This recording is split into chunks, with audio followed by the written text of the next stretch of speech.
One stormy night, while painting a picture, David realizes that the house is not safe and takes his family to the basement.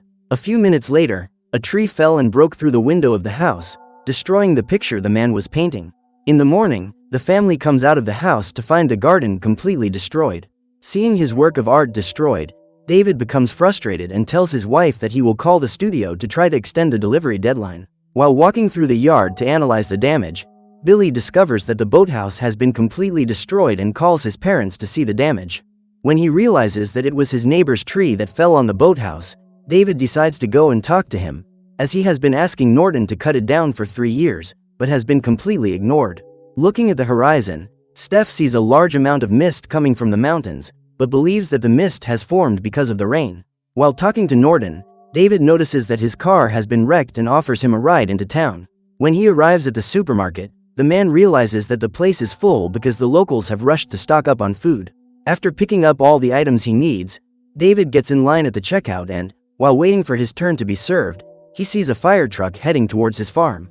Worried about his mother, Billy asks if there's a fire near their house, but David says Steph is safe. Suddenly, everyone hears the sound of an alarm and sees an elderly man running towards the supermarket. According to Dan, there is something in the mist that has caught his friend and now John has probably been eliminated. When they hear this, the employees get scared and close the supermarket doors. However, one of the men decides to leave and tries to run to his car, but ends up getting caught in the fog and everyone hears his cries of despair.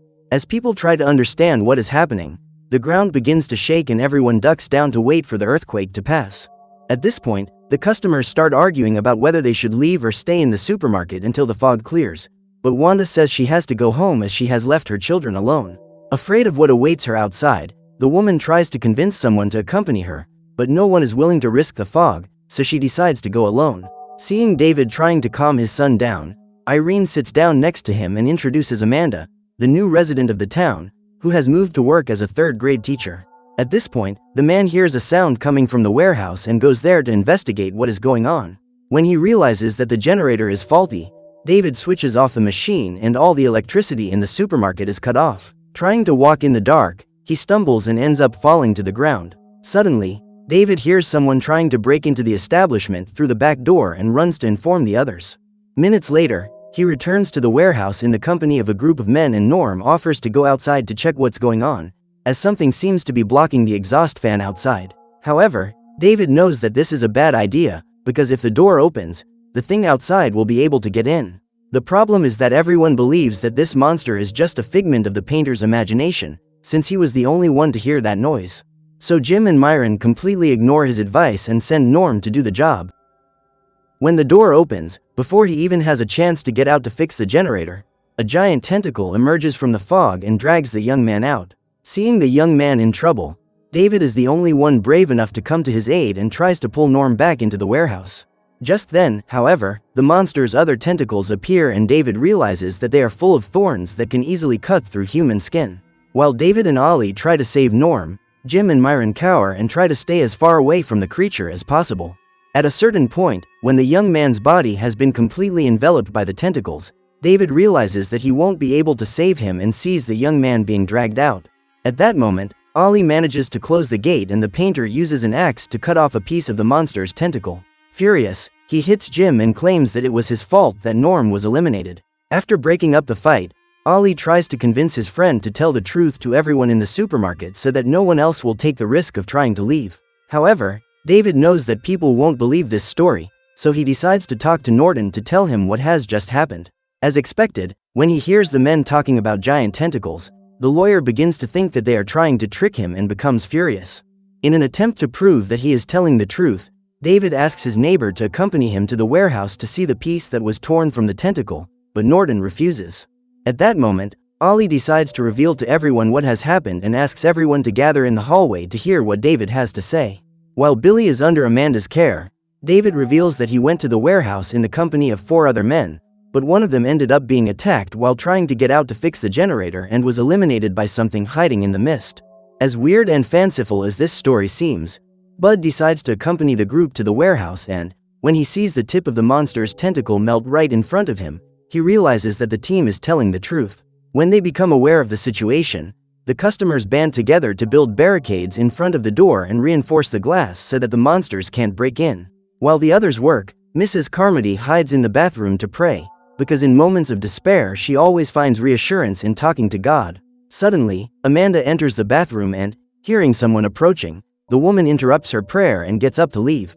When she realizes that Carmody is trying to disguise her fear and desperation, Amanda tells her that she doesn't need to be ashamed and politely offers to listen to her if the woman needs someone to talk to.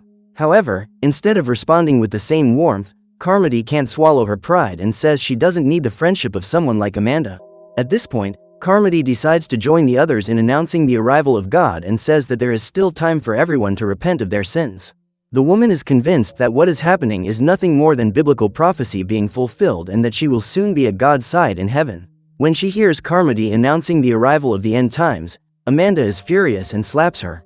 After the attack, Carmody continues what she was saying and says that a new creature will appear that night to seek out more victims. Despite wondering about Carmody's mental health, everyone knows that there is a good chance that the monster will return in search of new prey at dusk, so they decide to prepare. At this point, Dan asks Bud if there are any guns hidden in the supermarket, but the manager says there aren't.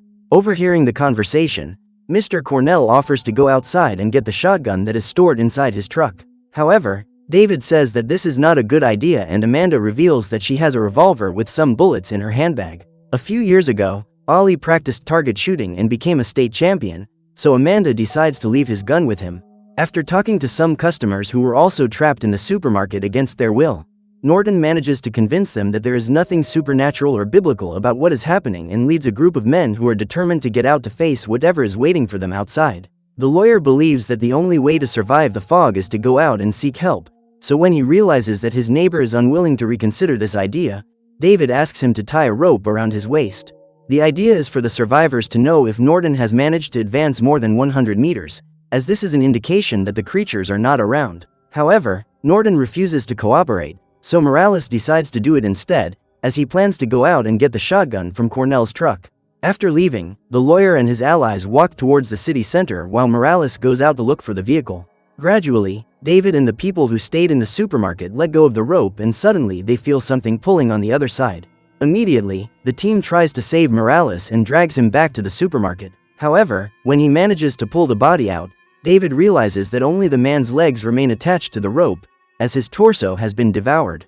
Desperate, Bud orders the painter to close the door and, with the help of Jim and Myron, David installs emergency lights in the supermarket in case anything gets in there in the middle of the night. In the midst of the ration packets being used to protect the door, the survivors left some holes so that they could keep an eye on the movement going on outside. Suddenly, in the late afternoon, while eating his dinner, Dan is surprised by the attack of a giant insect and is startled when the creature lands on the glass. Then other creatures like that one appear and Carmody is amazed to see the size of their stingers. While everyone is absent-mindedly observing the morphology of these insects, other, even scarier creatures appear and start breaking the glass. Ollie quickly realizes that the monsters are attracted to light and orders all the lamps to be switched off. However, the strategy is not applied in time and the monsters manage to break the glass. Seeing the insects invading the store, Amanda picks up a plow to defend herself and eliminates the animals trying to get close to her. At that moment, Sally is also attacked and bitten on the neck. When he realizes that the young woman is injured, Wayne rushes to help, but Sally's body collapses and her neck swells up so that she can no longer breathe. Knowing that these monsters are attracted to light, David has the idea of setting fire to a mop to set them on fire. While he's trying to light the flame, Ollie runs after the giant bat with his revolver in hand, but he can't shoot the moving creature. Trying to imitate David, Joe sets fire to the mop, but can't control the flames and they begin to spread throughout the supermarket. While the man is trying to put out the fire that has spread to his clothes, David strikes one of the bats and manages to eliminate it before the flames on its body cause any more damage.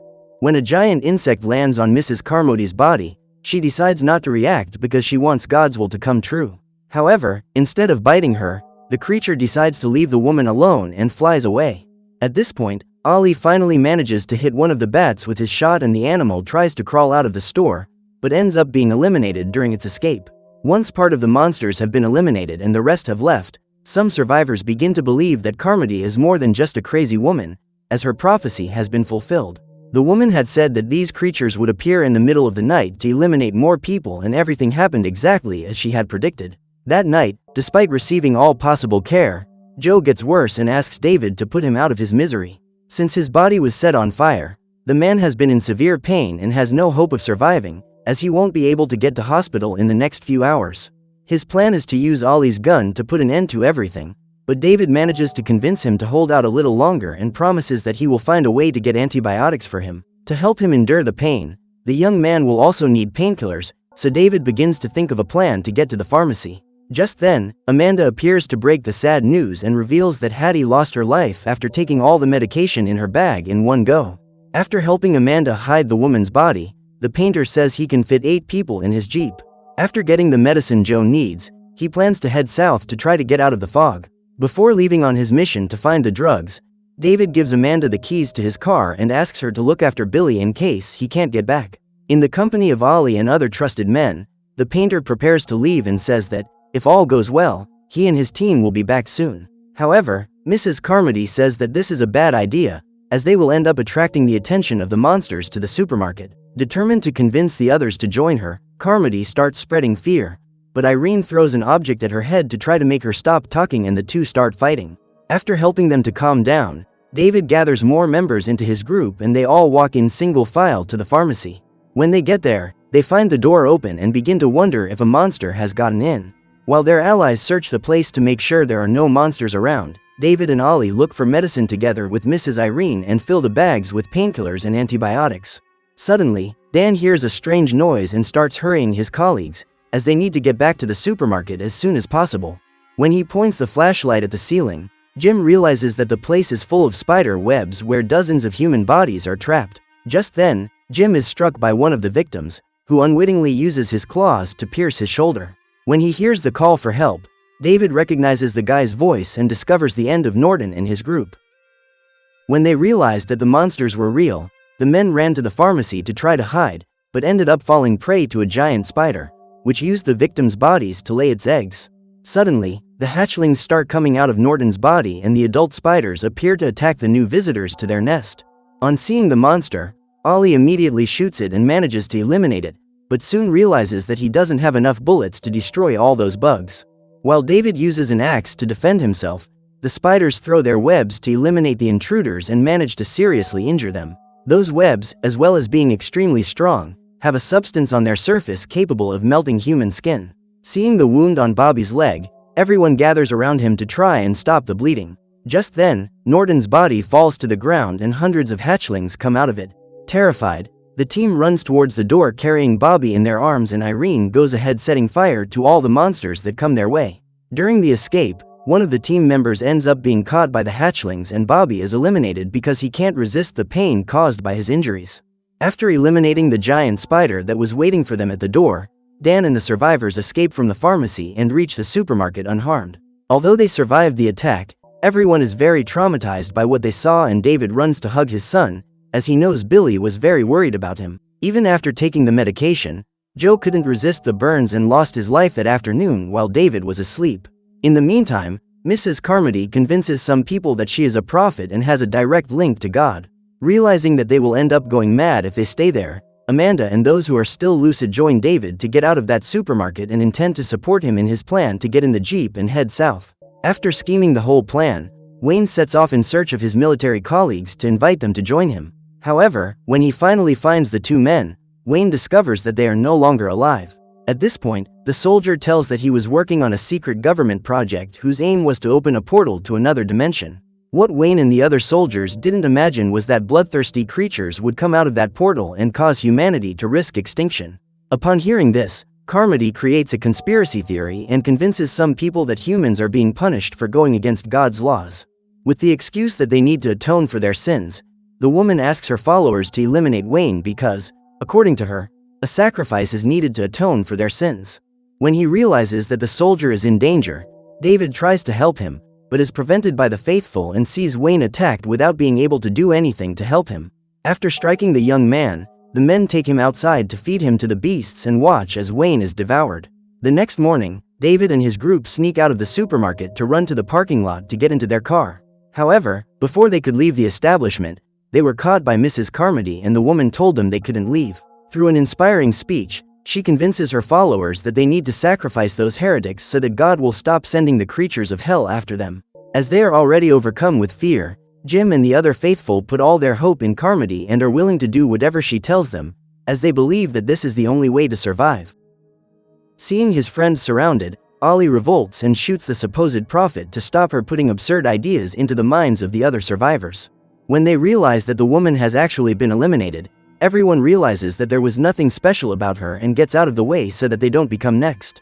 Quickly, the team rushes out of the supermarket and into the fog. In a few minutes, Ollie finds the jeep and opens all the doors so that his allies can get in. However, when he least expects it, the man is surprised by the arrival of a giant arthropod and his friends are paralyzed with fear as the man is eaten alive. At this point, half the team is attacked by a giant spider and the other half manages to get into the vehicle. When he realizes that the rest of the group has been eliminated, David starts the car and uses the headlights to try to light the way out of the parking lot. Before heading south, the painter drives to his house to pick up his wife, but discovers that Steph didn't make it, so he decides to continue the plan to try and save Billy. On the way, David comes across a creature as big as a mountain crossing the city and turns off the car so that his presence isn't noticed by the monster. As soon as the mutant drives away, the man starts the vehicle, but realizes that the fuel tank is empty and they are still a long way from getting out of the fog. At that moment, the team realizes that they have reached the end of the line and all hope of surviving the apocalypse is destroyed.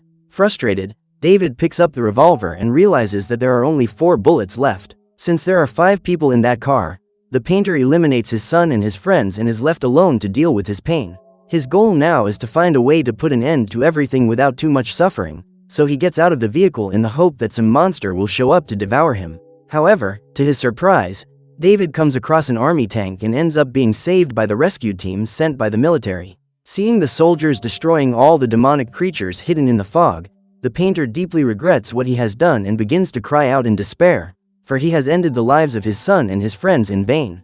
So what did you think of this movie? Leave it in the comments below. And if you liked the video, like and subscribe for more movie recaps. See you next time.